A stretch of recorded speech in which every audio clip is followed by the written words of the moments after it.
Ano ba naman yan, ma? Hindi ka na nakontento? Sobra naman na yung pagiging lalakero mo. Ang ayos-ayos na nga ni Tito Joe Marie. Ikaw naman tong may problema.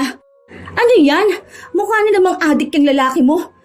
Ipagpapalit mo dyan sa matinong boyfriend mo? Pulis na yon. Mabait at mapagkakatiwalaan pa. Makontento ka naman sana, ma. Hindi ka naman matigil dyan sa pabalik-balik mo sa mga walang kwentang lalaki. Kung kailan naman may maayos ka ng boyfriend ikaw naman tong hindi matino. Huwag mo na lang akong pakialaman. Katuwaan lang naman tong ginagawa ko Hindi ko naman to boyfriend. Kakilala ko lang. Hindi mo boyfriend pero nakakandong ka habang kumakain ng lugaw? Hindi ka man lang nahiya? Paano kung may nakakita sa inyo at makarating to kay Tito Joe Marie, ha? Anong mangyayari kapag naghiwalay kayo? Mapapariwara na naman ang buhay mo? Hindi na naman kami makakampante dahil iisipin namin na iba-ibang lalaki na naman ang titira sa bahay natin. Mag-isip ka naman, ma. Nasa tamang lalaki ka na. Pipili ka pa ng walang kwenta. Sa paghahangad ng tunay na pagmamahal, puro maling lalaki ang iniibig ni Osang. Yun din ang dahilan kung bakit galit sa kanya ang mga anak. Pilitin man niyang makahanap ng matinong lalaki, tila ba mas masaya pa rin siya kapag iba-iba ang kinakatagpo niya. Makakatulong kaya ang paggamit ng itim na kapangyarihan para matigil ang ganitong gawain? O sadyang wala ng kawala ang kaluluwa ng isang taong sanay na sa kasalanan? Mga anak, tasan ba kayo? Mag-bless kayo sa Tito Jovenyo. Saan ka mag-anak siya, ma? Ano ka ba naman, anak? Siya ang pangalawa niyong papa. Ay, pang ilang pangalawa, ma? Parang last week pangalawa rin yun, Wala na yun. Hiwalay na kami ng walang yang yun. Iba tong si Juven. Mabait to at maaasahan sa buhay. Mahal na mahal ako nito. Gaano na kayo katagal niyan, ma? 3 days na. Pero nakikita ko talaga yung effort niya sa akin. Ang bait niya tapos tanggap niya rin ng mga anak ko. Kita ko at ramdam ko na siya talaga. Kaya nga nagdesisyon na kami na magsama. Napapailing na lang ang 3 anak ni Osang sa pantasyang sinasabi niya. Simula nung mga bata pa sila, ilang lalaki na ang nakilala nilang dinala ng kanilang ina. Halos hindi na nga nila maalala kung sino ba ang mga yon. Kahit pangalan o mukha. Dahil alam nila na kapag may bagong lalaki sa bahay nila, ibig sabihin lang nun, linggo o buwan lang tatagal. Kinabukasan, maagang nagising si Shirley. Dahil kumakalam na ang sikmura niya, nagtungo na agad siya sa kusina, kung saan naabutan niya roon ng ina na katatapos lang magluto. Ang aga mong nagising, ma. Ayos yan. Parang ang sarap ng ulam na yan, Hindi na ako magtatanong kung kanino yung nakahiwalay na ulam at yung itlog na nakabalot. Malamang, uunahin mong palamunin ng masarap na pagkain yung lalaki mo. Ano ka ba, Shirley? Hinaan mo nga yung boses mo. Baka marinig ka ng Papa Juven mo. Uy, wow! Kahapon tito lang yan, Papa na ngayon? Baka naman makakuha kami ng Guinness World of Records sa sobrang dami naming papa. Simula bata pa lang kami kung sino-sino na ang papa namin. Kahit papa ng iba, papa na rin namin Bakit ba hindi ka pa tumigil, ma? Hindi naman siguro nakamamatay kapag walang love life, no? Iba na to, promise. Iba talaga siya doon sa mga nakilala ko. Last na rin to. Tingnan mo, magiging maayos kaming dalawa. Magmamahalan tapos magkakaroon tayo ng isang masayang pamilya. Narinig ko na yan. Meron pa yan dagdag na kung hindi pa rin to mag-work, hindi na ako magbo-boyfriend. Oh, kabisado ko yung linya mo, ma. Lahat naman ng dinadala mong lalaki mga palpak. Nung nakaraan, yung lalaki mo adik. Sa banyo bumabatak, nakakaiwan pa ng gamit niya. Muntikan pa ako makipagsaksakan sa kanya dahil sa sobrang adik Wala na nga sanang problema kung gusto mo ng boyfriend. Pero sana naman, yung matino, ma. Yun na nga. Matino naman yan si Juven. Matino? Wala nga kamo yung trabaho. O pustahan tayo, tamad yan Iisa lang yan sa mga lalaking binuhay mo. Tingnan mo, sa susunod na linggo, maghihiwalay na kayong dalawa. Minamanifest mo kasi kaya nagkakatotoo. Parang ako pa may kasalanan na hindi mo kinikilala ng maayos yung mga lalaki mo. Imagine, 3 days pa lang kayo nag-uusap, utong-uto ka ng mahal ka niya. Hindi uso getting to know each other. Kailan ka kaya matatauhan, no? Tila ba walang pakialam si Osang sa mga sinabi ng panganay niyang anak. Nagpatuloy ang ilan pang mga araw. Nagkaroon na ng tensyon sa loob ng bahay.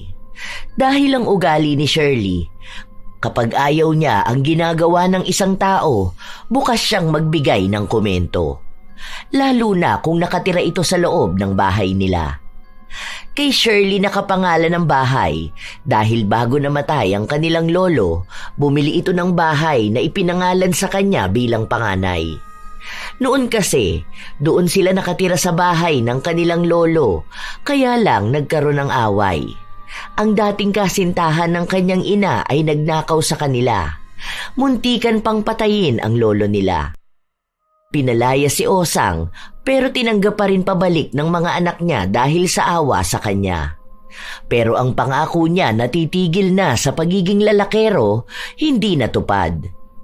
Isang araw, walang pasok si Shirley. Ano ba naman to? Hindi ka ba marunong maglinis ng kalat mo? Pinagkainan mo yan, di ba? Ano bang akala mo may katulong ka rito? Wala ka na nga ambag sa bahay namin, nagkakalat ka pa. Nagalit sa kanya si Juven at sinabi na bastos siya. Bakit daw ganun siya magsalita? Dapat nga raw matuto siyang manilbihan dahil siya na ang bagong asawa ng nanay niya. Wala akong pakialam kahit ikaw pa. Paalamunin ka lang din naman ng nanay ko. Tingnan mo nga. Kahit nga day off niya nasa trabaho siya. Paano? Napakatakaw mo.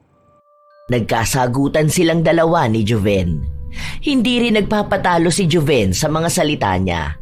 Sinabi niya na dapat ay magpasalamat na lang sila na tinanggap niya ang mga anak ni Osang, na dapat ay hindi niya ginagawa dahil kung siya nga ay binata. Habang nagsasagutan silang dalawa, dumating si Osang. Oh, ano nangyayari rito? Palayasin mo yan dito, ma. Kung hindi yan aalis dito, magsasampa ako ng kaso sa kanya. Sinasabi ko sa inyo, nakatapak kayo sa pamamahay ko. Bakit ba nagagalit ka? Hindi mo ba nakikita kung gaano kakalat ang bahay? Dahil lang naman yan sa lalaki na yan. Walang hiya. Ano bang akala niya, prinsipe siya? Na may susunod sa kanya para maglinis sa mga kalat niya? Sabi ko na nga ba hindi ka kasi marunong kumilala ng lalaki. Isa ring punyeta yung lalaki na yan. Patay gutom pa yan. Wala namang ambag. Huwag kang bastos. Papa mo pa rin yan. Hindi ko yan, Papa. Yung papa ko, patay na. Hindi yun papalitan ng walang kwentang lalaki. Isa ka pa, ma. Tingnan mo nga, may pasana naman yung pisngi mo. Hindi ka ba talaga titigil hanggat hindi ka nakakakita ng lalaking papatayin ka sa bugbog? Pumapayag ka rin kasi na bugbugin ka eh. Sila na nga ang pinapalamon mo, sila pang nananakit sa'yo. Hindi na mapigil ang galit ni Shirley. Kaya pumasok na lang siya sa loob ng kwarto niya. Halos manginig siya dahil gusto niyang may paglabasan ng galit. Ilang araw pa ang lumipas, hindi pa rin umaalis si Juven. Kahit na araw-araw silang nag-aaway ni Shirley. Hating gabi noon, nagising silang lahat matapos nilang makarinig ng malakas na kalabog. Akala ni Shirley panaginip niya lang yon, pero naulit at galing sa kwarto ng ina. Agad siyang napatayo. Nang sapilitan nilang buksang magkakapatid ang pinto, naabutan nila ang ina na nasa sahig. May dugo ang katawan at pinagbubugbog ni Juven. Kumuha ng pamalo si Shirley. Natamaan niya ang lalaki pero walang malaking pinsala. Agad din itong tumakbo palayo. Hindi na nila hinabol dahil dinala nila sa ospital si Osang. Halos 3 araw ang itinagal nila sa ospital bago sila nakauwi. Kita mo na? Ganyan yung gusto mo, di ba, ma? Yung sadista. Gusto mo yung nilalamog ang laman mo. Sabi ko na nga ba? Walang kwenta yung lalaki na yon. Nag-chat siya sa akin. Humihingi ng sorry. Huwag mong sabihin na patatawarin mo. Sabi niya sa akin na dala lang naman daw siya eh. Pero hindi ibig sabihin na hindi niya ako mahal. Kaya paborito ka nilang punching bag eh. Kasi sagad yung katangahan mo. Utang na loob naman. Tigilan mo naman lalaki, ma. Mas mamamatay ka pa sa kamay nila eh. Kaysa mamatay kang malungkot. Matanda ka na rin naman, ma. Sige, okay. Gets namin na gusto mo ng lalaking magmamahal sa'yo. Pero sana naman, ang piliin mo yung matino naman. Hindi yung magpapakilala ka na naman ng bagong lalaki sa amin sa susunod na linggo. Paawat ka naman dyan. Hindi nga nagkamali si Shirley dahil isang linggo lang, may bago na namang ipinakilala si Osang. Sawang-sawa na siyang pangaralan ang ina. Ang hirap magpalaki ng magulang. Mas matigas pa ulo sa akin eh.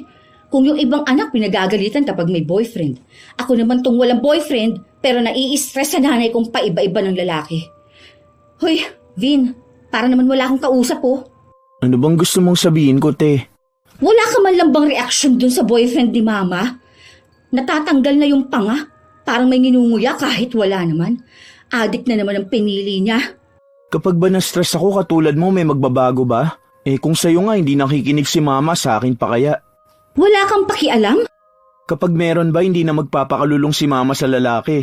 Ayoko lang magpaka-stress, no? Baka mas maging mukha pa ako matanda kaysa sa mga lalaki ng nanay natin. Hay, ano naman kayang kawalang hiya ang gagawin ng bago niyang asawa? Hindi na kumibo si Shirley.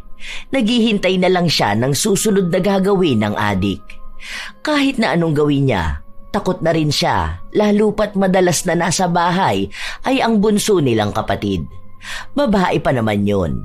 Hindi nila alam kung anong tumatakbo sa utak ng isang adik, kaya kinausap niya ang kapatid. Kapag uwian mo sa school, doon ka muna kina Tita Kat ha. Tapos mag-text ako sa'yo kapag pwede ka na umuwi sa bahay. Kapag may tao na, baka ipahamak ka lang ng malandi mong nanay dun sa adik niyang lalaki eh. Hayaan mo, isang linggo lang naman na ganyan yan. Ibang lalaki na naman ang kakabisaduhin natin. Parang sa dami ng mga naging lalaki ni Osang, unang tingin pa lang kabisado na ng dalaga ang galaw ng isang lalaki. Alam na niya sa hulma pa lang ng muka, pananalita o kilos kung anong kasalanan na naman ang gagawin nito. Isang gabi, habang nagliligpit ng pinagkainan si Vin at maghuhugas ng plato, nasa kusina pa rin sina Osang at Shirley. Ayaw niyo ba sa kanya? Mabait naman siya. Mabait? Walang adik na babait nga. Isipin mo yun, walang katakot-takot. Lantaran yan dito sa bahay. Diyan siya mismo sa may sala oh. Hindi ka man lang ba nahiya sa aming mga anak mo, ma? Hindi mo na nga bahay to eh. Nagdadala ka pa ng pampamalas. Kung hindi lang kami naaawa sa'yo, pinabayaan ka na namin sa kalsada. Pagsasabihan ko na lang siya. Promise, magbabago yan. Ang pangako naman niya sa akin, pinipilit niya ang sarili niya na magbago. Kailangan lang talaga ng taong maniniwala sa kanya. Tayo, dahil siya na ang bago niyong papa, maniwala tayo sa kanya. Kung ikaw nga hindi tumutupad sa pangako, tapos kami gusto mong maniwala sa pangako ng lalaking hindi naman namin kaano-ano, ewan ko sa'yo, ma. Kapag na-raid tong bahay natin, isipin pa nilang lahat ng tao rito adik. Ikaw nagpapahamak sa mga anak mo. Araw lang din ang pagitan matapos ang awayan nilang yun, napatay ang adik na nobyo ni Osang. Nahuli kasi ito ng mga pulis at nanlaban. Iyak ng iyak si Osang. Kahit na halos 3 linggo pa lang silang magkarelasyon, para bang nakasama na niya ito ng napakahabang panahon. Ilang araw siyang walang gana sa trabaho at para bang wala na ring gana sa buhay. Ay, tigilan mo na nga yung drama mo, ma. Akala mo naman childhood sweetheart mo yung nawala. Wala pa namang 1 buwan kayong magkasama. Paano? Ang akala ko, kaming dalawa na ang magkasama habang buhay. Mahal na mahal ako nun eh. Iba siya sa mga naging boyfriend ko. Wala na akong lalaking makikilala na katulad niya. O, duda ako niya no. Sa susunod na linggo, anong klase na naman kaya ang bit-bit mo sa pamamahay na to? Malabo yan. Dahil mahal na mahal ko na yun eh. Hindi ko alam kung ano pa ang ibig sabihin ng pagmamahal.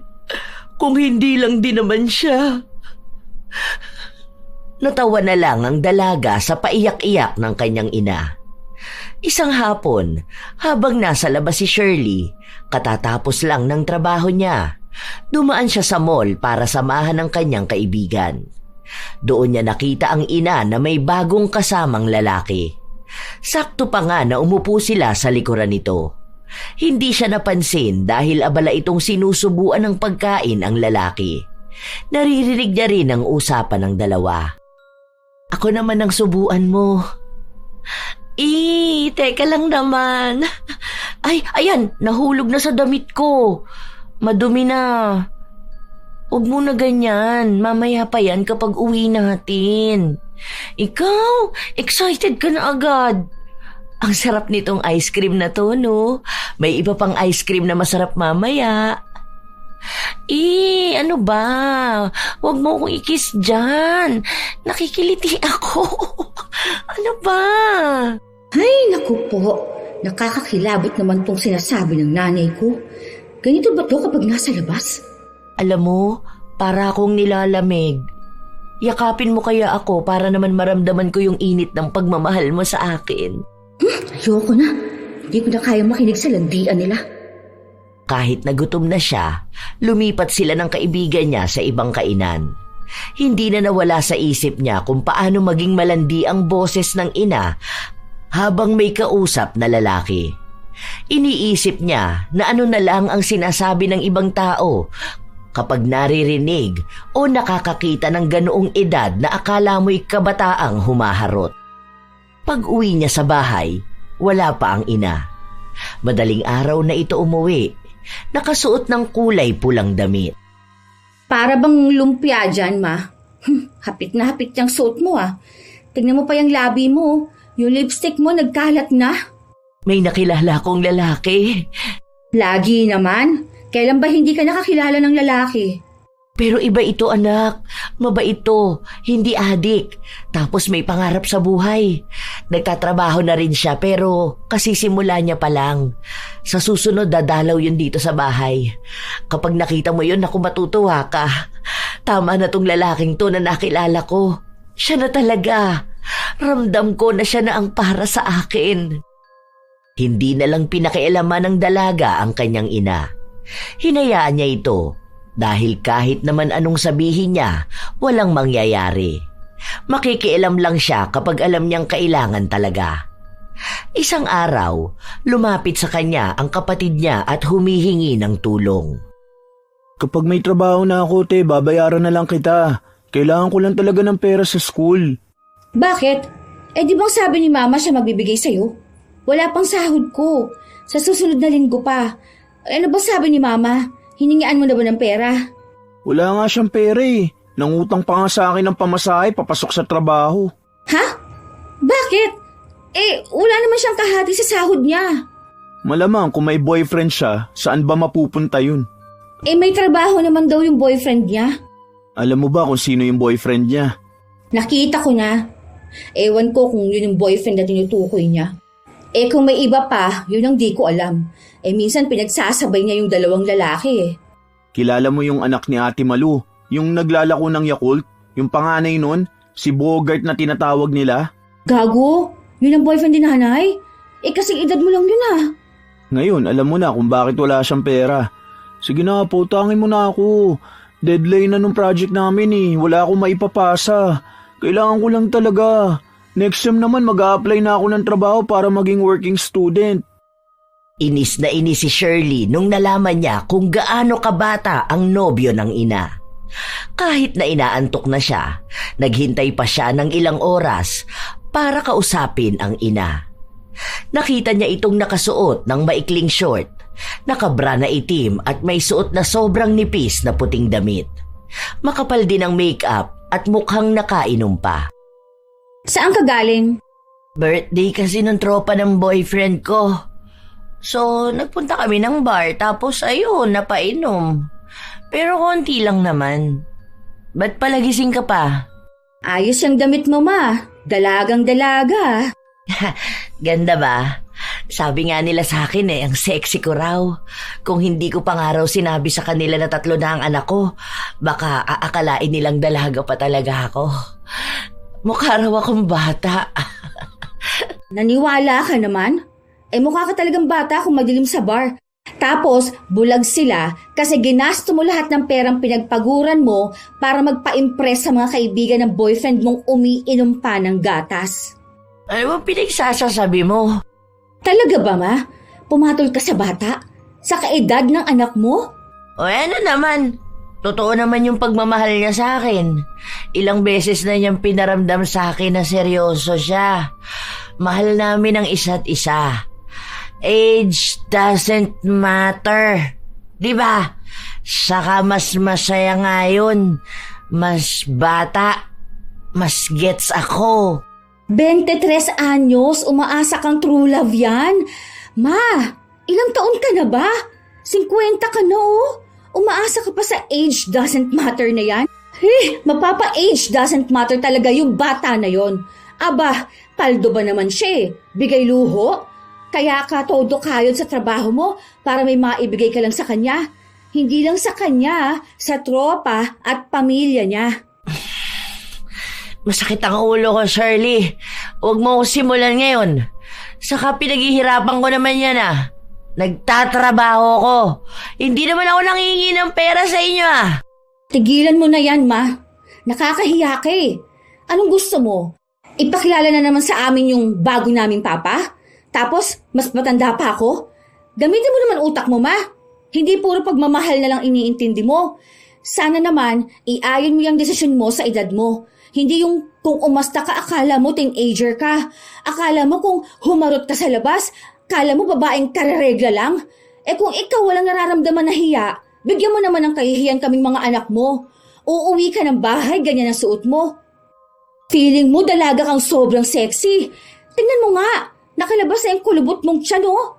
Hindi mo ayusin yung sarili mo. Kaya hindi ka ginagalang ng ibang tao eh. Hindi na mapigilan pa ng dalaga na maglabas ng kanyang saloobin. Katulad nga ng inaasahan nila, naghiwalay din ang kanyang ina at ang bata nitong nobyo. Ubus na pati ipon ni Osang, kaya ang may sagot ng lahat sa bahay nila ay si Shirley. Galit pa rin siya sa ina, kaya hindi sila masyadong nag-uusap. Halos 3 linggo na ang nakalipas, wala pa rin silang balita kung may bago na naman bang lalaki na ipakikilala ang kanilang ina. Naghihintay na lang sila kung may darating ba sa bahay nila. Walang pasok si Shirley, kaya nasa bahay lang siya nang may kumatok sa pinto nila. Ano pong kailangan nyo? Dito ba yung bahay ni Osang? Opo, bakit po? May kasalanan bang nagawa ang mama ko kaya dadakpin niyo siya? Hindi. Hindi lang ako nakapagpalit ng uniforme ko. Nandyan ba siya ngayon? Wala po eh. Nasa trabaho po. Ano po bang kailangan nyo? O sige, sabihin mo na lang sa kanya na dumaan ako. Jo Marie pala ang pangalan ko. Ito, para sa inyo ng pamilya mo. Binili ko yan. Nagpasalamat lang ang dalaga bago umalis ang pulis. Maayos ang itsura nun. Maganda ang tindig, mukhang magalang din at mabait. Nagtataka man si Shirley, kinuha niya pa rin ang litsyong manok na bigay ng pulis. Hindi pa umuwi ang kanyang ina, kaya hindi nila magalaw ang ulam. Kain na tayo, te. Okay na yan. Nagugutom na ako eh. Hindi yan. Baka mamaya, pinabili lang yan kay mama tapos yung pulis ang nagdala. Baka naman pinabili yan ni mama tapos hindi lang nasabi sa atin. Ayaw namang sumagot sa chat. Ayaw rin matawagan. 2 lang yan. Busy sa trabaho o busy sa lalaki niya. Basta, huwag mo na muna yung galawin. Magluto ka na lang ng itlog. Walang kumain ng litsyong manok. Hanggang sa kinabukasan, nagising sila ng maaga. Naaamoy nila na may niluluto sa loob ng kusina. Naroon ang kanilang ina at naghahanda ng makakain nila. Bakit walang gumalaw nitong lechon? Sabi nito ni ate, hindi naman yan sa atin eh. Dinala nga rito tapos hindi para sa atin. Wala ka namang chat sa amin. Isa pa, hindi ko naman kilala yung pulis na yon. Ano bang pangalan ulit nun? Ewan, nakalimutan ko na. Si Jo Marie yun. Oh, sino naman yun? Boyfriend ko. Hindi pala siya nagpakilala sa inyo? May pulis kang boyfriend? Oo. Nagagalit kayo sa akin kapag walang kwenta yung lalaki na pinipili ko, di ba? O siguro naman ngayon, tama na yan. Matagal na kaming magkakilala. Mga bata pa lang kayo, magkakilala na kami. Magkaibigan kami, ganun. Kaso hindi naman kami nagkaroon ng feeling sa isa't isa. Nito lang yon nung nagkausap ulit kami. Uy, taga saan naman yun? Diyan, sa bagong lote, sa dulo. Mabait yun. Sa kakita nyo naman, may maayos na trabaho. Hindi na adik, kundi pulis na. Nahihiya nga siya magpunta rito sa bahay dahil baka raw hindi nyo siya matanggap. Kahapon, akala niya nakauwi na ako kaya naglakas ng loob. Kaso, nahihiya raw siyang makipag-usap sa inyo. Wala ba yung asawa? Malamang wala. Ano naman tingin mo sa akin? Papatol sa may asawa na? O sige, kung totoo talagang malinis ang intensyon ng lalaki na yon, papuntahin mo siya rito. Hindi pa rin kumbinsido ang dalaga sa sinasabi ng kanyang ina. Dahil pakiramdam niya ay may tinatagong sikreto ang bago nitong nobyo. Hanggang sa nagkita-kita sila. Kumain sila sa labas at himala. Sa kauna-unahang pagkakataon, lalaki ng kanyang ina ang nagbayad ng pagkain nila. Ano, nag-enjoy ba kayo? Sabihin nyo lang kung gutom pa kayo ha. Gusto nyo ba ng yakiniku? Saka na lang po. Ang laki na rin po ng gastos ninyo sa amin eh. Kanina pa kayo ang nagbabayad. Tsaka busog na rin po ako. Okay lang yun, ano ka ba? Wala lang yan sa akin. Kasi para ko na rin naman kayong mga anak eh. Ang labi-dabs ko talaga, oh. Kaya lalo nagiging pogi sa paningin ko eh. Ako naman may sorpresa sa iyo mamaya. Shh, ka lang muna. Leo! Ma, ano ba naman yan? Bakit pinaparinig mo pa sa amin yung ganyan-ganyan mo? Pwede namang ibulong mo na lang sa kanya, no? Mamaya ako naman ang may surprise sa'yo. Ay, oo na, ako na ang bitter. Di sana all na lang. Nagtawanan sila. Maayos ang lahat dahil natanggap na rin ni Shirley ang bagong nobyo ng kanyang ina. Halos 2 buwan bago lumipat ng bahay si Jo Marie. Tumira na ito sa kanila. Noong una, ang akala ng dalaga, doon nalalabas ang tunay na ugali ng nobyo ng ina. Minsan kasi, saka lang naman nakikilala ang ugali ng isang tao kapag nakasama na sa bahay. Pero mas naging mabuti si Jo Marie sa kanila. Kapag galing sa trabaho, minsan siya pa ang nag-aasikaso. Para na nga silang isang buo at masayang pamilya. Tuwing linggo ay lumalabas sila para kumain o kaya ay maggala. Isang hapon, 2 lang sa bahay na naiwan ang magkapatid. Anong tingin mo kay Tito Jo Marie? Mas maayos yun, no? Siguro kasi pulis siya? Oo, baka nga. Nagbigay nga yun ng baon sa akin kahapon eh. Ang gaan nga rin ang loob ko sa kanya eh. Ang lambing niya pa kay mama, hindi siya tulad nung ibang asa na nga kay mama, sinasaktan pa. Siya, may maayos at matinong trabaho. Nagbibigay rin dito sa bahay. Ngayon na lang ulit ako nakaramdam na para talagang may tatay. Ang saya lang. Sana hindi na siya magbago, no? Sana ganyan na talaga siya para magtagal sila ni mama. Saka sana pala, hindi naman si mama yung magloko. Baka hanapin na naman niya yung adik na nambubugbog at palamunin. Diyan na siya sa may ambisyon sa buhay. Yun naman talaga ang nais ng dalaga para sa kanyang ina. Dahil kung nais naman talaga ni Osang na magkaroon ng asawa, sapat na makitang matino naman ang lalaki. Yun lang din ang nagustuhan nila sa dami at iba't ibang lalaki na dinala ng kanilang ina. Tumagal ang relasyon nila ng halos kalahating taon. Walang problema. Kung sakali man na may awayan, hindi naman ito tumatagal na umaabot pa sa puntong magkakasakitan.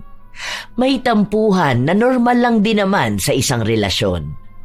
Isang gabi, umuwi si Shirley at naabutan niya ang ina na kauuwi lang din. Nag-OT ka, ma? Hindi, nakipagkita ako sa mga kaibigan ko. Sa Ninang Hilda mo. Ha? Kasabay ko sa sasakyan si Ninang kanina. Siya pa nga nagbayad sa jeep. Huwag mong sabihin na... Wala, huwag ka na magulo dyan. Hindi makapagsalita si Shirley dahil baka marinig siya ni Jo Marie. Pero may hinala siya na baka may ibang lalaki na naman ang ina. Hindi nga siya nagkamali dahil bago siya umuwi, nakita niya itong may ibang kasama na kumakain sa lugawan. Ano ba naman yan, ma? Hindi ka na nakontento? Sobra naman na yung pagiging lalakero mo. Ang ayos-ayos ng ni Tito Jo Marie. Ikaw naman tong may problema. Ano yan? Mukha na namang adik yung lalaki mo. Ipagpapalit mo pa dyan sa matinong boyfriend mo? Pulis na yun. mabait at mapagkakatiwalaan pa. Makontento ka naman sana, Ma. Hindi ka na matigil dyan sa babalik-balik mo sa mga walang kwentang lalaki. Kung kailan naman may maayos ka ng boyfriend, ikaw naman tong hindi matino. Huwag mo na lang akong pakialaman. Katuwaan lang naman tong ginagawa ko eh. Hindi ko naman to boyfriend. Kakilala ko lang. Hindi mo boyfriend, pero nakakandong ka habang kumakain ng lugaw? Hindi ka malang nahiya? Paano kung may makakita sa inyo at makarating to kay Tito Jo Marie, ha? Anong mangyayari kapag naghiwalay kayo? Mapapariwara na naman ang buhay mo? Hindi na naman kami makakampante dahil iisipin namin na iba-ibang lalaki na naman ang titira sa bahay natin. Mag-isip ka naman, Ma. Nasa tamang lalaki ka na. Pipili ka pa na walang kwenta. Hinaan mo naman ang boses mo, anak. Hayaan mo na lang muna ako. Hindi naman din to malalaman ng Tito Jo Marie mo eh. Saka siya pa rin naman ang uuwian ko. Sadya lang talaga na minsan sa buhay, kailangan din natin maghanap ng ligaya sa iba. Ay hindi, uuwi na tayo. Tara na. Tigilan mo na yung pagkabaliw mo sa mga lalaki, ha? Magpakalino ka naman, Ma. Nakahanap ka na nga ng matinong lalaki eh. Hinila ng dalaga ang kanyang ina. Kahit na ayaw ni Osang, wala na siyang nagawa. Mabuti na lang pag uwi nila, wala pa si Jo Marie. Kaya doon nagpatuloy ang sagutan ng mag-ina. Bata ka pa kasi kaya hindi mo pa alam kung ano tong nararamdaman ko. Kapag tumanda ka na tapos ganito na ang edad mo, mas lalo mong hahanapin ng excitement. Sa ngayon, yan lang paniniwala mo ang mahalaga sa'yo. Ma, iisa lang naman ang gusto naming magkakapatid. Yung magkaroon ka naman ng maayos na makakasama sa buhay. Dahil paano kung nagkaroon na rin kami ng pamilya, ha? Paano ka na? Hindi naman pwede na kung kani-kanino ka na lang sasama. Mamaya na bugbugin ka, tapos mabalitaan na lang namin na chop-chop ka na. Hindi ko rin naman iiwan ng Tito Jomar nyo. Matatag pa rin naman ang relasyon namin. Kumbaga, kahit minsan bigyan nyo ko ng pagkakataon na sumaya, di ba? Masaya ka kapag nanlalaki ka? Hindi ka masaya kapag loyal ka? Ipahinga mo naman yan, Ma. Baka sa sobrang pakangtang mo kung kani-kanino dyan mahawa ka na ng sakit nila. Huwag mong gawing libre ang sarili mo sa kung sinong tambay lang na kapag nakaramdam ka ng libog, bubukaka ka na lang. Piliin mo naman yung matino, Ma. Andyan na yung matino pero mas malala ka naman. Kapag nawala pa sa'yo si Tito Jo Marie, ewan ko na lang talaga kung saan ka pupulutin. Matapos na magsalita ni Shirley, pumasok na siya sa loob ng kwarto niya. Naabutan niya si Vin na gumagawa ng proyekto sa kanyang laptop. Nakikinig lang ito ng musika na para bang wala siyang pakialam sa mga nangyayari sa paligid. Nakakainis talaga! Hindi na mawari kung ano bang gusto mangyari sa buhay niya. Hindi na lang magbago para sa sarili niya Hindi nahiya. Ang tanda na niya tapos ganun pa rin siya. Aasa ka pa ba na magbabago? Ni-stress mo lang ang sarili mo, te. Kung ako sa'yo, mag-apply ka na lang sa ibang bansa, umalis ka na rito. Kasi ako, kapag tapos ko mag-aral, aalis talaga ako ng bansa. Hindi ako magpapaka-stress sa mga bagay na hindi ko naman kontrolado. Kung ayaw magbago, iwan. Hindi naman kasi pwedeng pabayaan na ganyan. Parang hinayaan na lang natin na mapariwara sa buhay ang nanay natin Hindi pa ba? Oo, pariwara na. Pero hindi naman sana yung ganyang kalala, hello. Umaasa pa naman akong magbabago na siya. Kasi para sa akin okay na okay si Tito Jo Marie Hindi na siya makakahanap ng ganung katinong lalaki, no? Lalo na kung ang tipo niya pala, yung mga kapwa niya na pariwara din ng buhay. Hindi maalis ang galit na nararamdaman ng dalaga sa ina. Hanggang sa kinabukasan, hindi sila nagkikibuan na dalawa. Kumakain sila ng agahan, kaya napansin yun ni Jo Marie. Nang matapos na silang kumain, kinausap ni Jo Marie ang dalaga. May naging pagtatalo ba kayo ng mama mo? Meron lang po kami hindi na pagkaunawaan nung nag-usap kami. Hindi ko na tatanungin kung tungkol saan yan. Dahil sa inyong dalawa na yung usapan. Nire-respeto ko naman yun pero kung ano man yung napag-awayan nyo, sana wag naman umabot sa punto na hindi kayo magkikibuan. Mag-ina kayo. Alam ko na magkaiba kayo ng pag-iisip at normal sa tao yun. Huwag nyo na patagalin kung ano man yung hindi pagkakaunawaan na yun, ha? Opo, Tito. Kayo po ba? Hindi po ba tumatagal ang away ninyo ni Mama? Alam mo, ang mga babae palaging tama. Kapag kinontra ko palagi ang mama mo, mag-aaway talaga kami. Yung pansin nyo na tampuhan namin, hindi naman yun nagtatagal eh. Kasi ako na yung nagsusorry. Minsan kasi, lalo na yung mga ganyang ina, inuunawa rin sila. Ikaw na lang mag-sorry. Kung kasalanan man niya, baka ma-realize niya rin yun. Huwag pa irali ng pride, Opo, kakausapin ko na lang po siya. Salamat po. Ang bait niyo po. Gusto ko kasi na maayos kayo rito sa bahay. Alam mo naman, parte na ako ng pamilya nyo. Hindi man ganun katagal na nakasama nyo ko, minahal ko na kayo. Pamilya na tayo. Hindi ko nga naiisip na hindi ko kayo mga anak kasi nararamdaman ko na anak ko na kayo. Totoo pala talaga yun, no? Na wala naman sa dugo ang pagiging ama. Siguro kung matagal na to, baka mas marami pa tayong bonding, di ba? Salamat po talaga. Hindi niyo alam kung gaano rin namin kagusto na magkaroon ng ama. Yung mga nauna kasing kinasama ni Mama, mga nakaka-stress Hindi matawag na tatay. Kayo po, talagang ramdam namin. May malalapitan kami. Alam namin na may magtatanggol sa amin. Kayo lang ho talaga yung tinanggap namin. Kaya masasaktan kami kapag naghiwalay kayo ni Mama. Wala naman dahilan para maghiwalay kami ng mama mo Mahal namin ang isa't isa. Saka wala akong nakikitang dahilan para hindi mahalin ang pamilya na to. Dito ako masaya Habang naririnig ni Shirley ang sinasabi ni Jo Marie, mas lalo siyang nakokonsensya. Ramdam niya ang sinseridad nito sa kanilang pamilya. Nagpapakita talaga na mahal sila kahit na saglit lang silang nakilala. Kaya kung sakali man na mahuhuli nito ang ina, malamang ay guguho rin ang kanilang mundo. Matagal nang nag-aasam si Shirley na magkaroon ng ama at kay Jo Marie lang ito naramdaman. Panatag ang kalooban niya. Maganda rin ito magpayo kapag kailangan niya ng gagabay sa kanya. Minsan nga, mas magulang pa si Jo Marie kaysa sa kanyang ina. Mas nag-aalala pa ito sa kanilang pamilya. Bilang sinabi ni Jo Marie, humingi siya ng tawad sa ina. Nagkaayos sila dahil sinabi rin ni Osang na hindi na niya gagawin pang manlalaki. Isang araw, umuwi ang dalaga kung saan pansin niya ang daming plastik at mga karton. Ano yan? Bakit ang dami naman yata niyan? Sige na anak, tumingin ka dyan kung anong gusto mo. Padala sa akin yan ng kapatid ko na nasa ibang bansa. Ay teka, mahilig ka kamo sa chocolate, di ba? Ito, may itinabi na ako para sa'yo. Oh, bakit siya meron? Ang laki niyang chocolate na yan Kasi nga siya, pwede pa sa maraming chocolate. Ikaw hindi na. Okay na yan. Sweet naman na mga labi mo Parang ano naman to.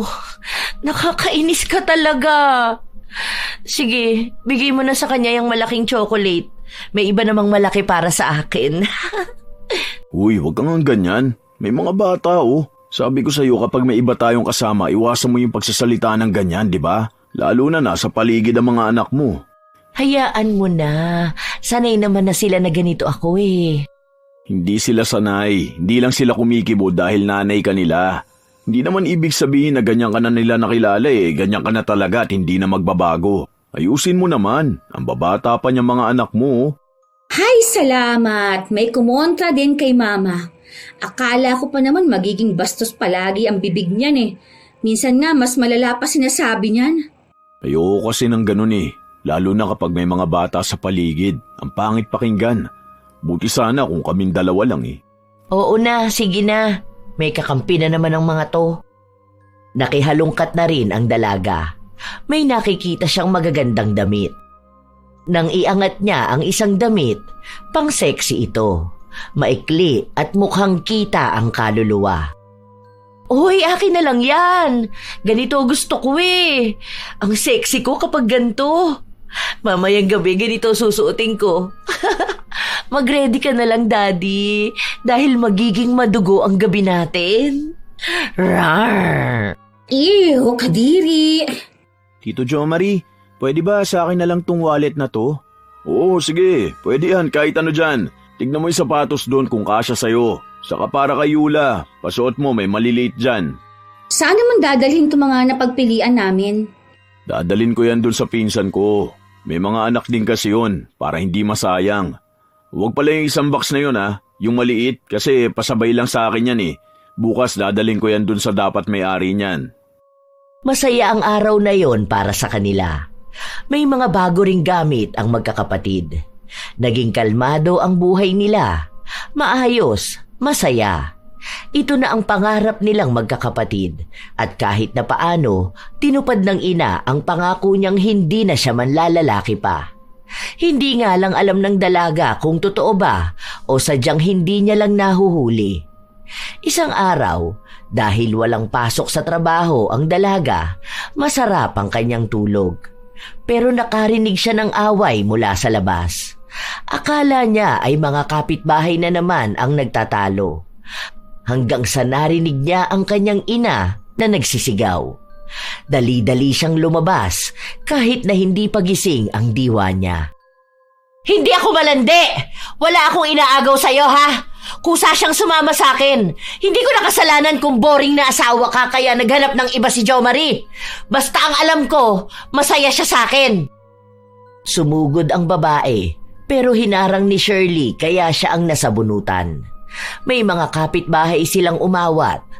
Matapang din ang babae na sumugod sa kanila at sa batuhan nila ng mga salita, doon niya lang nalaman na yon ang tunay na asawa ni Jo Marie. Doon lang daw na destino sa lugar nila si Jo Marie. Tapos ngayon, nalaman niya na may kinakasama itong kabit niya. Hindi na alam ng dalaga ang nangyayari. Sa mga nalaman niya, pakiramdam niya ay nakalutang na lang siya. Hindi makapaniwala. Hanggang sa natapos ang gulo, pero pinagbantaan ng kanyang ina na ipakukulong siya sa oras na balikan niya si Jo Marie. Pagpasok nila ng bahay, doon lang nagproseso sa utak ni Shirley ang lahat. Ibig sabihin, may asawa si Tito Jo Marie? Hindi totoong single siya? Ano, hindi rin ba totoo na magkakilala kayo simula pa nung mga bata kayo? Hindi na yun mahalaga. Buisit lang yung losyang na yun eh. Hindi na kasi mahal ng asawa niya kaya ako ang pinagdiskitahan. Ang sakit nung sabunot niya sa akin kanina. Huwag ko lang talagang makita yun. Naku, kakalbuhin ko siya. Ma, kabit ka. Bakit ikaw pang mas matapang? Walang yao. Ibig sabihin, hindi totoo yung mga ipinakita ni Tito Jo Marie sa aming magkapatid. Akala ko pa naman nagkaroon na kami ng tatay. Hindi pa pala. Kami lang yung walang alam. Okay lang yon. Hindi naman niya mahal ang pamilya niya eh. Tayo ang mahal niya, lalo na ako. Hindi niya lang hinihiwalayin yung babae na yon kasi nga iskandalosa. Kita mo naman, di ba? Pero sabi niya, mas masaya siya kapag kasama tayo. Ma, walang totoong pagmamahal na manggagaling sa manlolokong lalaki. Ano ba naman yan? Hiwalayan mo na siya. Ayoko nang makita siya rito sa bahay. Galit ako sa kanya. Nanginginig na ang laman ni Shirley. Lahat ng mga payo at pakiramdam niya na masaya kapag kasama ang tinuring niyang ama, lahat pala yun ay hindi totoo. Ginamit lang ang pamilya nila at pumayag naman ang nanay niya. Wala na siyang mapagkatiwalaan pa. Sobrang sama ng kanyang loob. Halos 2 araw hindi umuwi sa kanila si Jo Marie at noong gabi na umuwi galing trabaho si Shirley, naabutan niya na malakas na sinampal ni Jo Marie ang kanyang ina. Bumagsak ito sa sahig. Wag na wag mong pangungunahan ang desisyon ko ha. Wala kang karapatan dahil babae ka lang. Ano ba bang ginagawa mo rito? Umalis ka na sa pamamahay ko. Wala kang karapatang saktan ng mama ko. Isa ka pa, tumahimik ka kung ayaw mo masaktan. Ano sa tingin mo, masisindak mo ko? Bakit hindi ka nalang bumalik dun sa asawa mo, ha? Susugod na naman yun dito eh. Iwan mo ng mama ko. Sinabing tumahimik ka eh. Bakit mo ako sinampal? Dahil ang daldal mo, ang sakit mo sa tenga.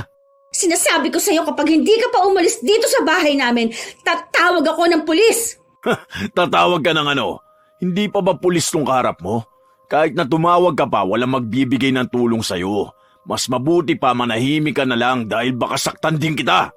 Aalis lang ako kapag gusto ko. Bahay ko to! Wala akong pakialam. Baka gusto mong dito na lang din kayo mamatay. Ipuputo ko tong baril na hawak ko dyan sa mga ulo nyo. Sige, subukan mo magmatapang ngayon. Ewan ko na lang kung anong mangyayari sa bangkay mo. Subukan mo kong galitin.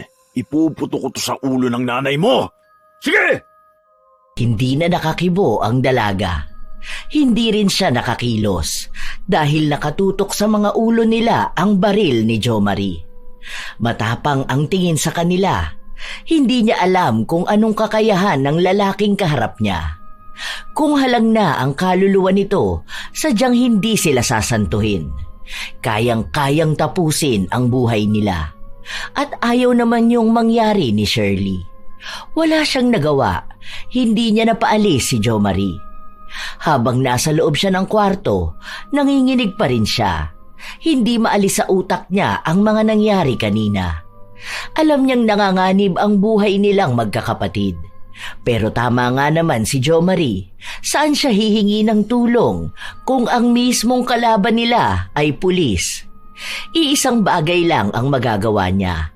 Ang lumapit at humingi ng tulong sa sino mang hindi takot sa pulis. Halos araw-araw takot na takot si Shirley. Gusto niyang sabihin sa mga kamag-anak niya pero baka magkagulo pa. At ang malala, baka umuwi siya na patay na ang pamilya niya. Kaya pinili nilang magkakapatid na manahimik na lang. Hinihiling nilang sana ay matapos na ang relasyon ng ina at ni Jo Marie. Nang wala si Jo Marie, nakita ng dalaga ang itsura ng ina. Ma, tingnan mo naman yung katawan mo. Puro pasana naman yan. Ay, ayan na naman yung pambubugbog sa'yo. Mahal na mahal kasi ako ng Tito Jo Marie mo, nak. Mahal? Hindi naman ganyan yung pagmamahal, May. Hindi mo na ba alam kung anong ibig sabihin nun? Anong klaseng pagmamahal ba gusto mo? Yung nasasaktan ka? Yung nagpapakahirap ka para sa taong yun? Basta ang alam ko, kapag mahal mo ang isang tao, lahat gagawin mo. Tatanggapin mo kahit na yung pinakamadilim na parte ng pagkatao niya. Kahit na demonyo kung titingnan ng iba ang ugali niya. Ganun ang ibig sabihin ng pagmamahal, anak. Itong ginagawa namin, Ma, hindi ba ito sapat na pagmamahal para sa'yo? Yung tinatanggap ka namin ng paulit-ulit? Yung nagsasakripisyo kami para sa'yo? Ito bang pakikipaglaro namin kay kamatayan para lang hindi ka namin mapabayaan? Hindi ba sapat para isipin mo na hindi mo kailangan ng lalaki sa buhay mo? Na kaming mga anak mo sapat na? Kapag nagkaroon kayo ng pamilya, maiiwan ako mag-isa. Aalis naman kayo sa piling ko. Paano na ako noon kung wala man lang akong asawa? Kung wala man lang nagmamahal sa akin? Hindi ka naman namin pababayaan Kasi ako, gusto ko makita naman na maayos ka, Ma. Sa totoo lang, kapag sinasaktan ka ng mga naging boyfriend mo, nasasaktan din ako. Bata pa ako noon, naalala ko, yung trauma nandito pa rin sa akin. Tandang-tanda ko kung paano ka iuntog sa pader ng boyfriend mo dahil nag-away kayo. Nung lumabas ka sa ospital, nakipagbalikan ka sa kanya kasi nag-sorry siya sa'yo. Tapos naulit na naman yun. Puro pasa ka palagi. Takot na takot kami ng kapatid ko. Kung alam mo lang na umiiyak kami habang magkayakap. Kung nag-aalala ka para sa mangyayari sa pagtanda mo. Sa pagiging mag-isa mo. Hindi ka malang ba naawa sa amin na habang lumalaki kami, nasusubaybayan din namin yung nanay namin na nagpapakatanga sa lalaki, na sa kahahabol mong hindi tumanda mag-isa, sinira mo na yung buhay mo. Sa kahahanap mo ng pagmamahal sa iba, nakalimutan mong may anak ka na unang nagmahal sa'yo bago sila. Kami, na hindi ka gugustuhin masaktan, Ma. Utang na loob naman. Ako naman yung nagmamakaawa sa'yo. Itigil mo na itong bisyo mo ng pagiging tanga mo, Ma. Darating din ang araw na yan, anak. Pero sa ngayon, hayaan mo na muna ako mahalin ng Tito Jo Marie mo, ha?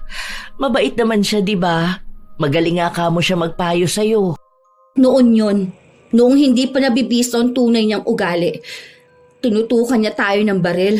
Pinagtangkaan niya ang buhay natin. Hindi siya mabuting tao. Mabuti siyang tao, nak.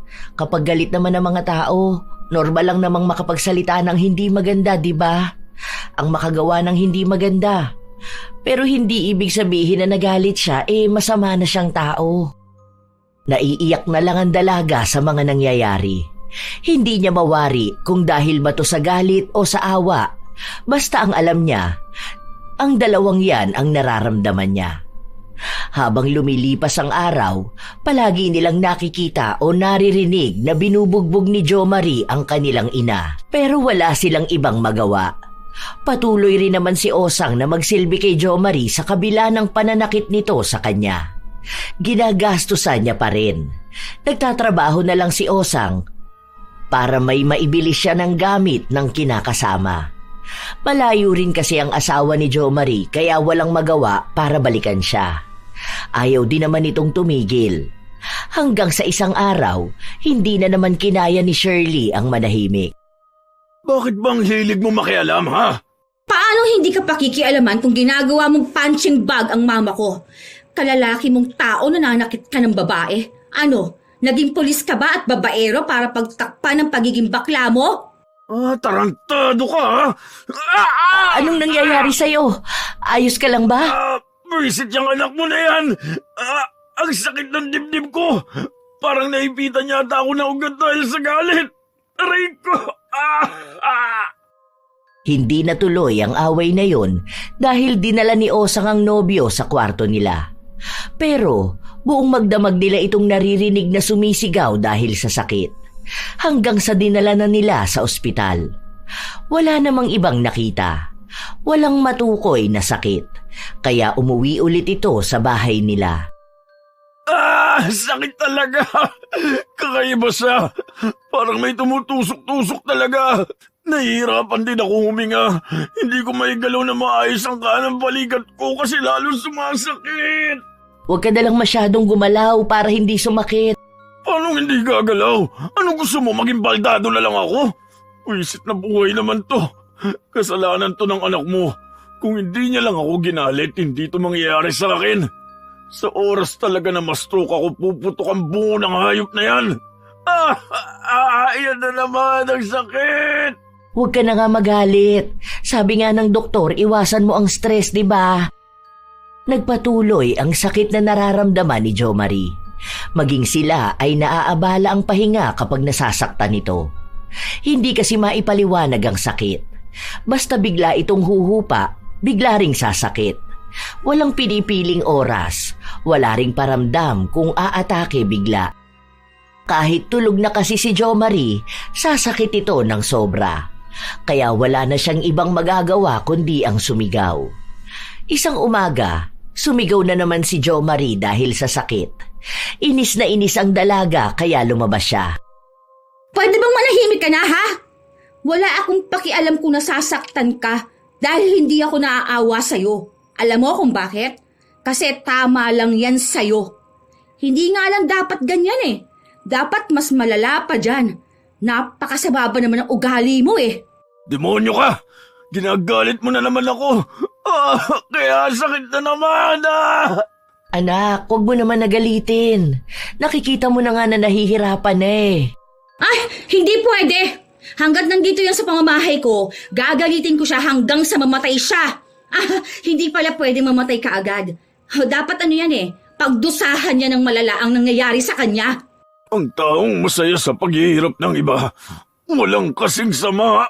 Uy, nahiya naman si Satanas sa'yo, di ba? Matapos mong gumawa ng masama sa ibang tao, para kang tupa na kawawa. Kung demonyo ako, mas masahol ka. Isipin mo yun, tingnan mo ginawa mo sa mama ko. Puro pasa pa rin siya oh. Kasi kahit na may nararamdaman ka, nagagawa mong manakit. Yung asawa mong totoo, yung mga anak mo. Di ba parang inabandona mo sila? Pulis ka, pero hindi ka mapagkakatiwalaan. Kung ito nga nagawa mo sa nanay ko eh, at nagawa mong pagbantaan ang buhay namin. Malamang may mga inosenteng tao kang nilamangan at ginawan pa ng masama. Ganti na yan ang langit sa'yo. Paano ba naman? Inaakala mong Diyos ka eh, dahil lang sa pulis ka at may baril ka? Kaya kung hindi ka tatahimik, ako na ang magpapatahimik sa'yo ng tuluyan. Hindi makapalag si Jo Marie. Iniinda niya talaga ang sakit na nararamdaman niya. Hindi siya makakilos. Hindi siya makabalik sa serbisyo. Kaya ang bumubuhay sa kanya ay si Osang. Ilang linggo nang ganon ang nangyayari. Umabot pa sa punto na galing kay Osang ang pandagdag na pera padala sa tunay na pamilya ni Jo Marie. Doon mas lalong sumasama ang loob ni Shirley. Paanong naging mas mahalaga pa ang lalaki ng ina kaysa sa pamilya nila? Hanggang sa napunta na siya sa pagdidesisyon. Sa susunod, Ma, hindi na kayo pwede rito ng lalaki mo. Bahay ko to. Siguro naman may karapatan ako para magpalaya sa kung sino mang ayokong tumuloy rito. Ha? Paano naman kami ng Tito Joe Marie mo? Hindi ko kaano-anong lalaki na yon. Hindi siya nararapat sa bahay ko. Kung mas mahalaga siya sa'yo at siya ang pipiliin mo, mas mabuti pang umalis ka na sa pamamahay ko. Ina kita. Mabigat para sa akin na magdesisyon ng ganito. Pero mukha namang hindi mo kami kailangan. Baka nga kailangan mo dahil wala ka lang titirahan, di ba? Wala kang makakain dahil sinasamba mo yung lalaki mo. Pero ayaw kong lumipas pa ang mga taon na paulit-ulit na lang ang makikita namin. Pagod na akong umintindi, Ma. Pagod na akong magmahal ng ina na mas mahal ang iba. Kaya sorry kung masama akong anak, pero oras na para lumayo sa'yo. Sana, dyan mo makita yung pagmamahal na hangad mo. Baka hindi sa amin manggagaling eh. Baka sa mga lalaki mo. Paaalisin mo na ba talaga kami? Hindi na ba mapapakiusapan? Bibigyan ko kayo ng 1 linggo para maghanap ng lilipatan ninyo. May makita man kayo o wala, kailangan ninyong umalis dito. Buo na ang desisyon ko. Para na rin ito sa mga kapatid ko. Hindi sila kumikibo, pero pagod na silang intindihin ka at ang mga lalaki mo. Hindi naman na magbabago na ikaw pa rin ang nanay namin. Kung paanong hindi ka na talaga magbabago para sa amin. Baka nga talagang hindi kami sapat para sa'yo. Sobrang bigat sa dibdib ng mga sinabi ni Shirley. Hindi niya nais na paalisin ang ina, pero ayaw niyang papiliin sa pagitan ni na Joe Marie o sa kanila na mga anak. Dahil alam niyang kahit hindi niya tanungin si Osang, may sarili na itong desisyon na piliin kung sino ang mas mahal niya. Hindi na rin umaasa ang dalaga na sila ang pipiliin dahil nga halata na hindi kayang mabuhay ng kanilang ina ng walang lalaki. Ilang araw pa ang lumipas, hindi pa rin umaalis ang dalawa. Hanggang sa isang hapon, pag-uwi ni Shirley, nakita niya si Joe Marie na gumagapang na sa sakit. Walang ibang tao. Mukhang hindi pa umuuwi ang kanyang ina at umalis ang dalawa niyang kapatid. Sobrang sakit talaga. Tulungan mo ako, hindi ko na to kaya. Grabe nang tumutusok sa dibdib ko. Parang pa ako na bumabaon. Hindi ako makahinga. Anong dapat kaawaan sa'yo? Mas masaya pa nga kung nakikitang gumagapang ka ng ganyan. Kaya masanay ka na.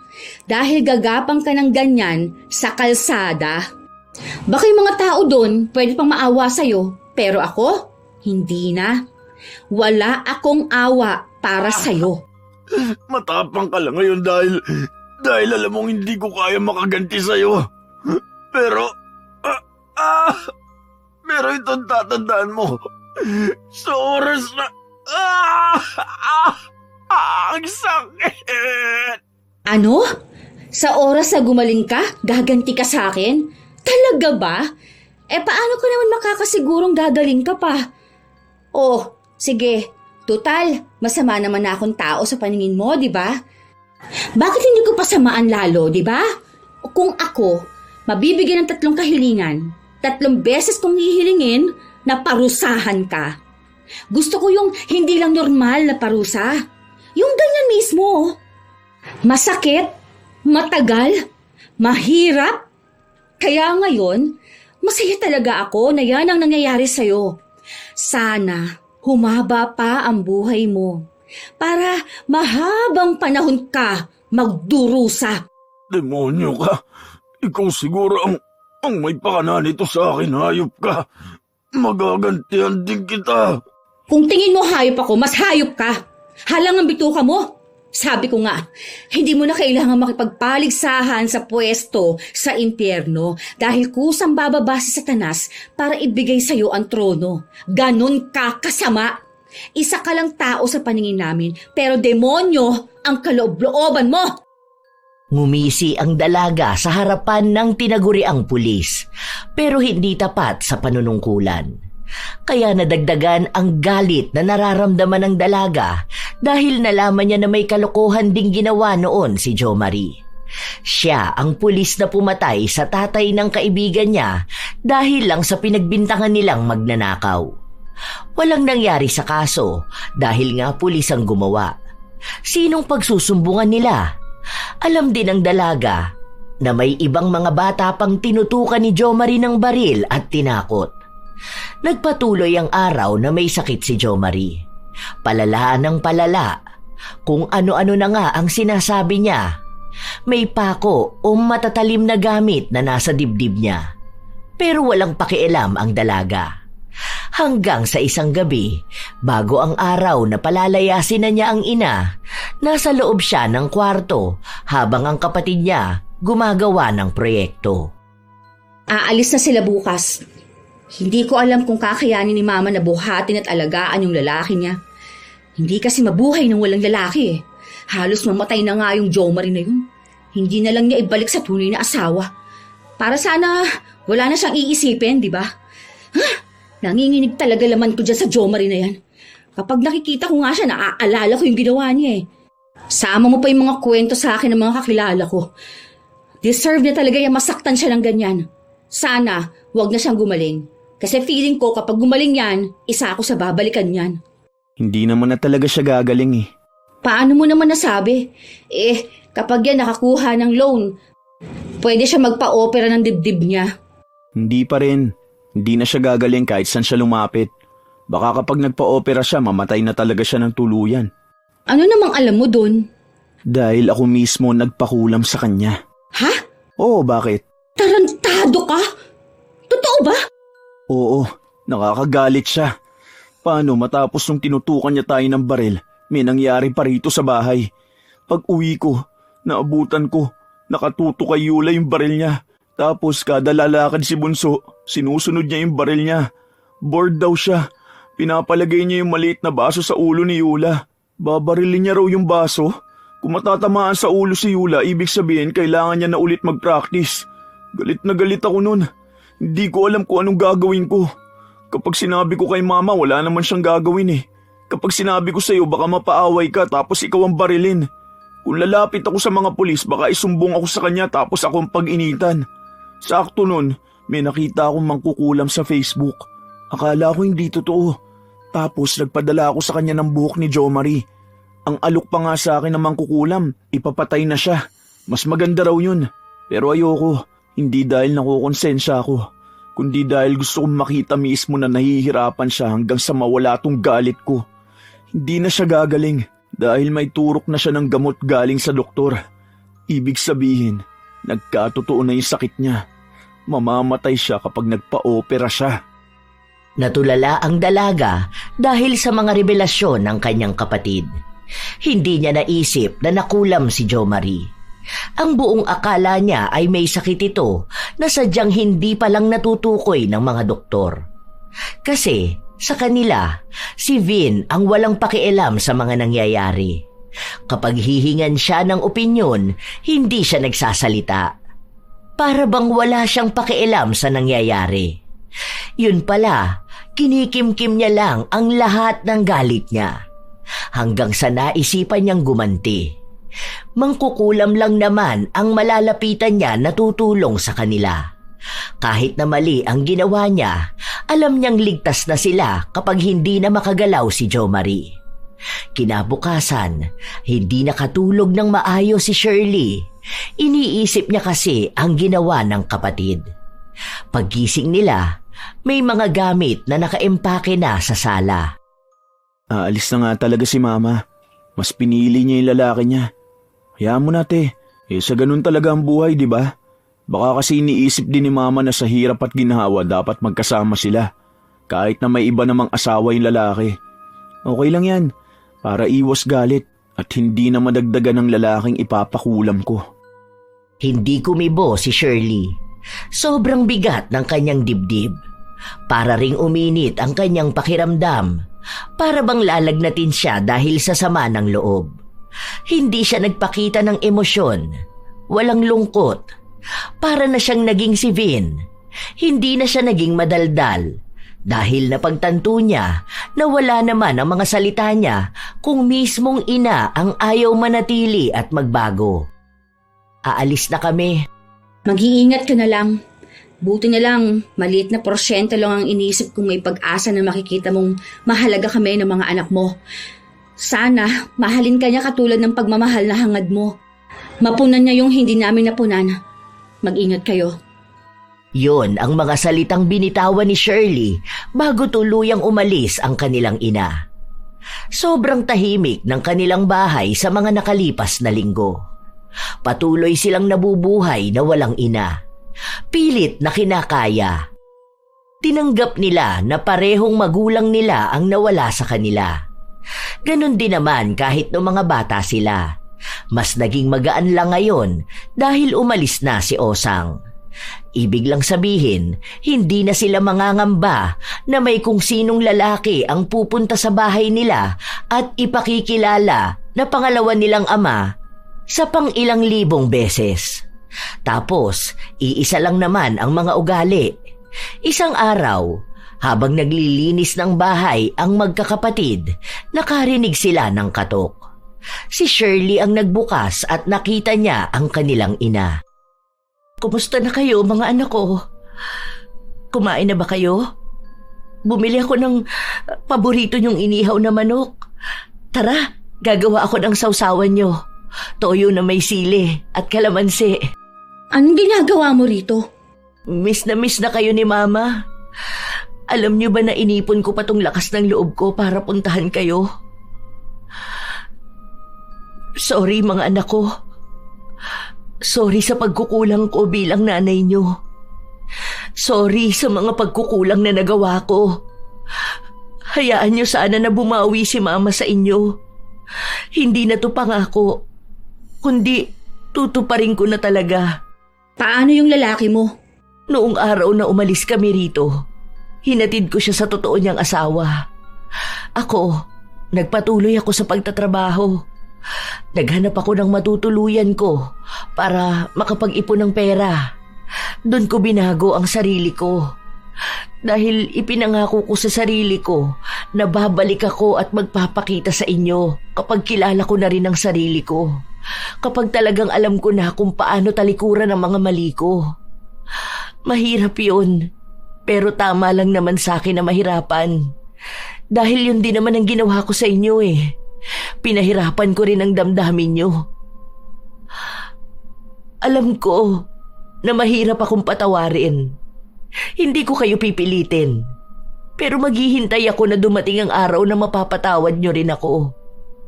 Kasi, tama ka nga anak. Sa huli ko pa mapagtatanto na hindi pagmamahal ng lalaki ang bubuo sa akin. Dahil kahit na ilan pa sila, kahit na sino pa sila, walang makakapantay sa pagmamahal sa akin ng mga anak ko. Na kahit na mali na ako, handa pa rin akong tanggapin. Umaasa ako na sana may natira pa sa pagmamahal na yon para sa pagtanggap nyo sa akin. Hindi na ako mangangako ng kung ano-ano dahil ipapakita ko sa inyo na nagbago na talaga ako. Kasi kayo ang pagmamahal nakukumpleto sa akin bilang ina.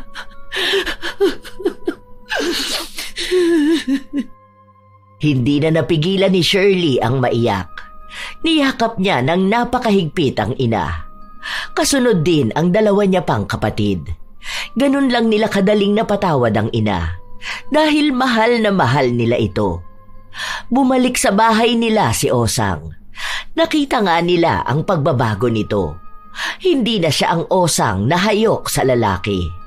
Minsan nga, may mga kapitbahay sila na nagsasabi sa mga magkakapatid na hindi na dapat pinatawad ang ina. Hindi na raw dapat hinayaan na bumalik si Osang sa bahay nila. Pero isa lang ang sinasagot ni Shirley. Mas alam niya ang damdamin ng bahay nila kapag naroon o wala ang ina. Sila ang mga anak.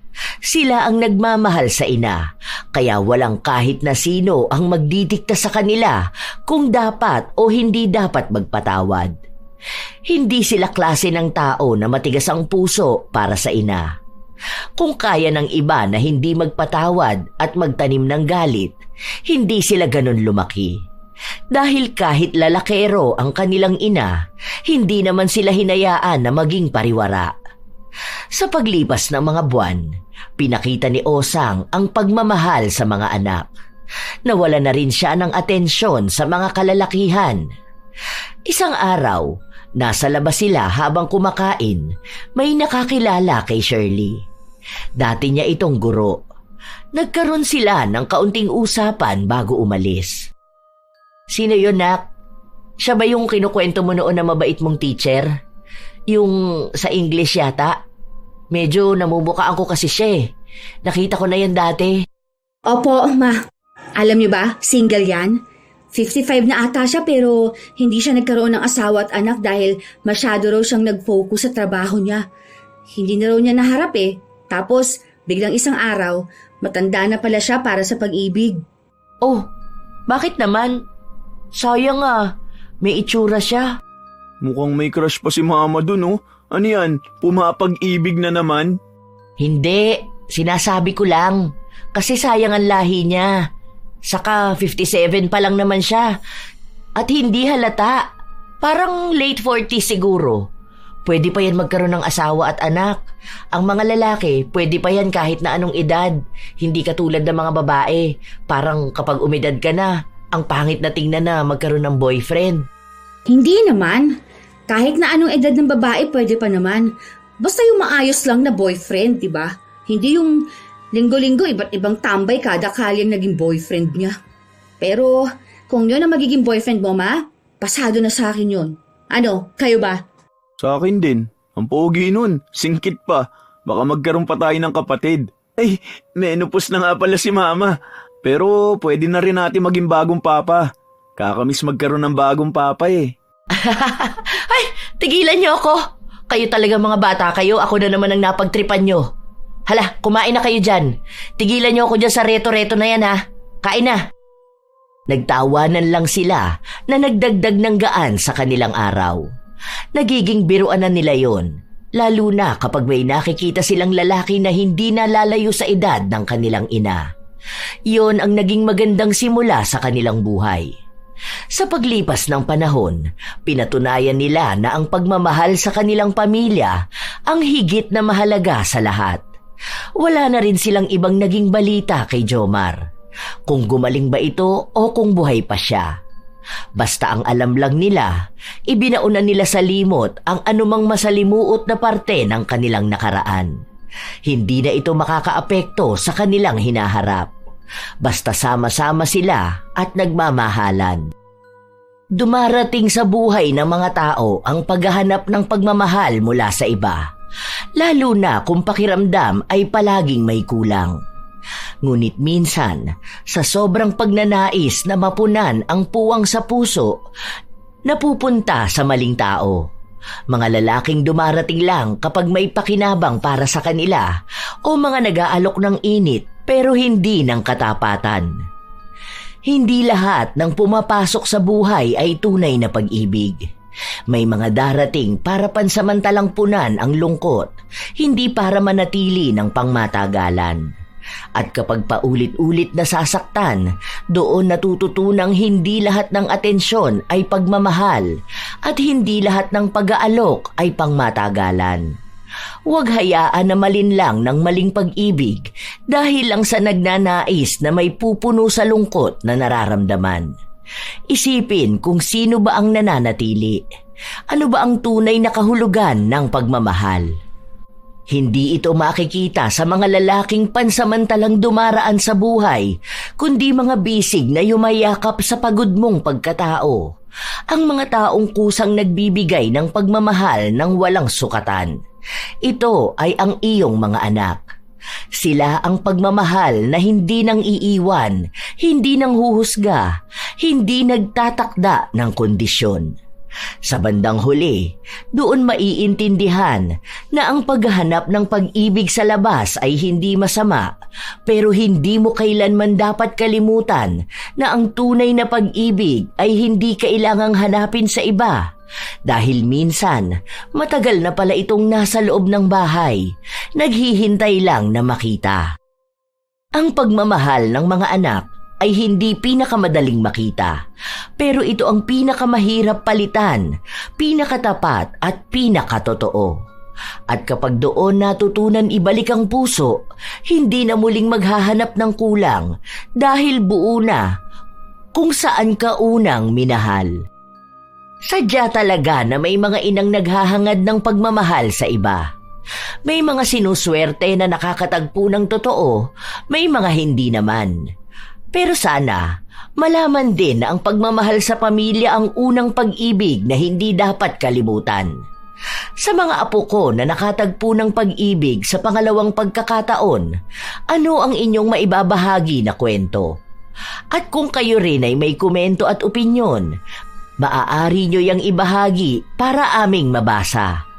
Naway may natutunan kayong magandang aral. Ito ang inyong Lola Telang at maraming salamat sa inyong pakikinig mga apo.